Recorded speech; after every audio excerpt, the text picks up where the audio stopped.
वादी कश्मीर में दहशतगर्दाना वाक़यात पर काबू पाने और लॉ एंड ऑर्डर बनाए रखने के लिए वादी में तैनात किए गए 5000 इजाफी पैरामिलिट्री फोर्सेस की रिहायशी सहूलत पर सियासत शुरू हो गई। कश्मीर पहुंचे इजाफी पैरामिलिट्री फोर्सेस को फिलहाल श्रीनगर के अलग अलग कम्युनिटी हॉल्स और मैरिज हॉल्स में ठहराया गया है, जिन पर NC leader Omar Abdullah, PDP सदर महबूबा मुफ्ती और श्रीनगर के मेयर जुनैद अजीम मट्टू ने सख्त एतराज जताया।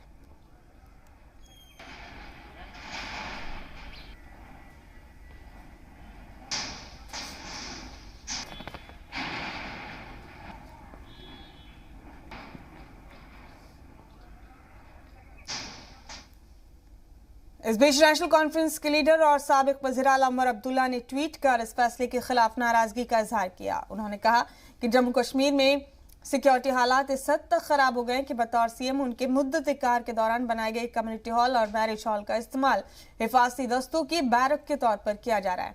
उन्होंने ट्वीट करते हुए कहा, मेरी सरकार ने श्रीनगर में कम्युनिटी और मैरिज हॉल्स में बनाए गए बंकरों को खत्म कर दिया था। शहर में ये देखना मायूस कुन है कि सिक्योरिटी के हालात अब इतने खराब हो चुके हैं कि नए बंकर बनाए जा रहे हैं और मैरिज हॉल का इस्तेमाल हिफाजती दस्तों की बैरक के तौर पर किया जा रहा है।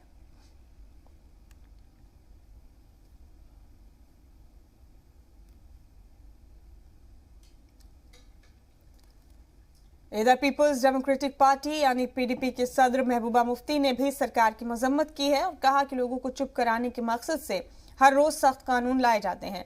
उन्होंने ट्वीट किया, श्रीनगर में हर जगह हिफाजती बंकर कायम किए जाने के बाद अब सीआरपीएफ एहलकारों को मैरिज हॉल में भी तैनात कर दिया गया है, जो यहाँ के लोगों के लिए पूरी तरह जाती जगह है।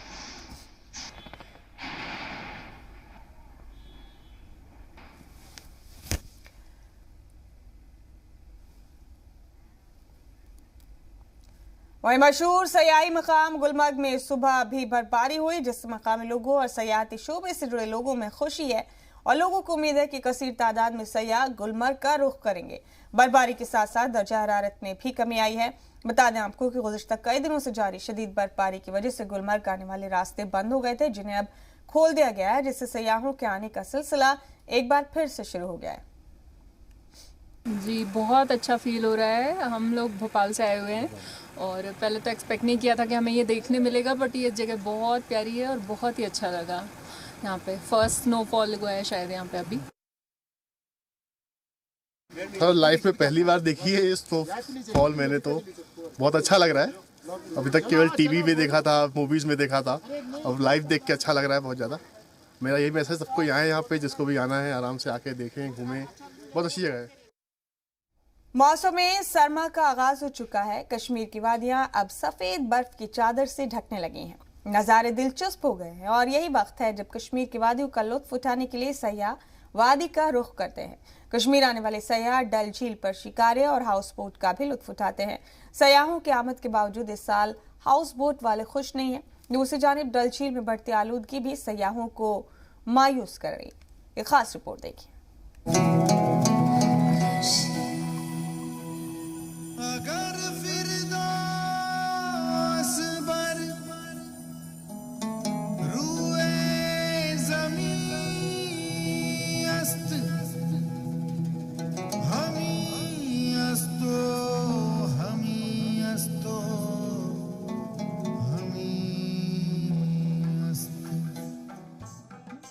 गर फिरदौस बर्रुए ज़मी अस्त, हमी अस्तो हमी अस्तो हमी अस्त।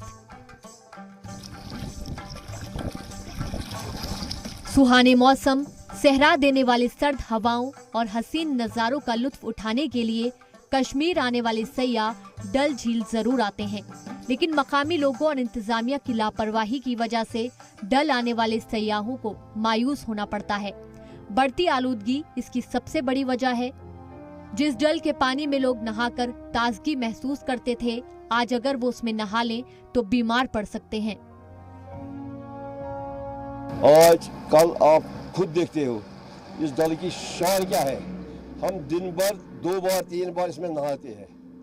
पहले जब हम बचपन में, अच्छा अगर आज हम इसमें हाथ डालेंगे बीमारी होगी। उतनी हो गई है, वर्ष से वर्ष हो गया। ये डल का बदबू है, ये है ड्रेनेज है, हर एक चीज़ इसी में हो गया। और डल लेक का जो है उसको कुछ नहीं हो रहा है, वो बिल्कुल गंदा पड़ा है।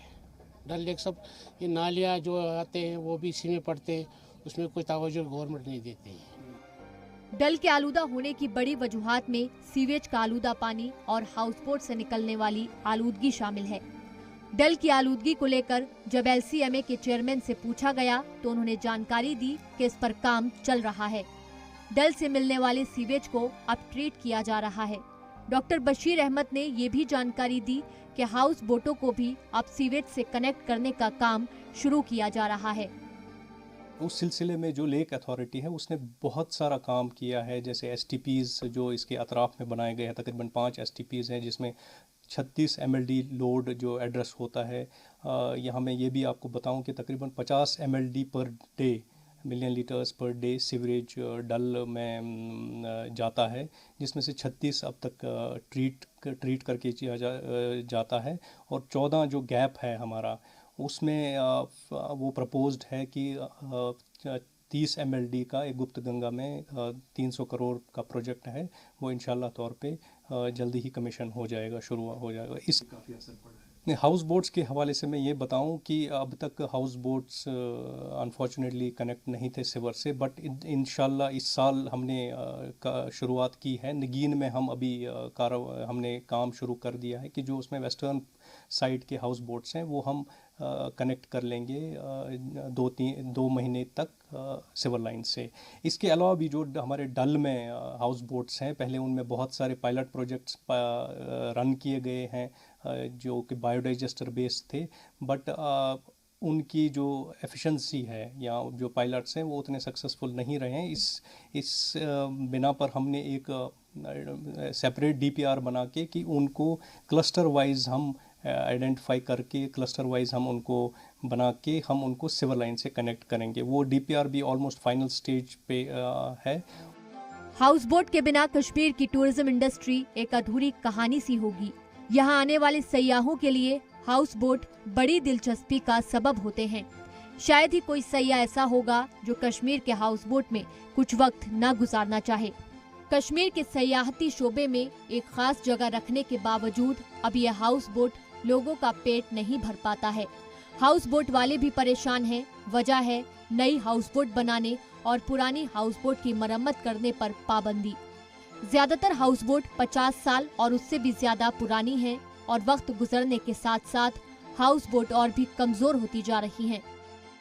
ज्यादातर हाउस बोट 50 साल और उससे भी ज्यादा पुराने हैं और वक्त गुजरने के साथ साथ हाउस बोट और भी कमजोर होते जा रहे हैं।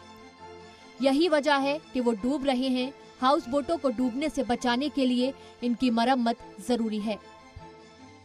वहाँ हमारा सब चलता है टूरिस्ट यहाँ से ये मेन पर सब, जब हमें टूरिस्ट जहाँ उनको आना है जब आते हैं वो बेचारे पलते हैं उसी पे, उनको उसके बगैर कुछ है ही नहीं। उनको हो गया बहुत लॉस हो गया इनको, क्योंकि अब नया बनाता है नहीं कोई, अब पुराना है वो भी हो गया अब खत्म। देखिए 1989 में हाउस बोटों की तादाद थी वो हज़ारों में थी। जो रजिस्ट्रेशन थी हमारी वो तकरीबन 1200 हाउस बोटों की, मगर हाउस बोटों की तादाद बहुत ज़्यादा थी। अगर आप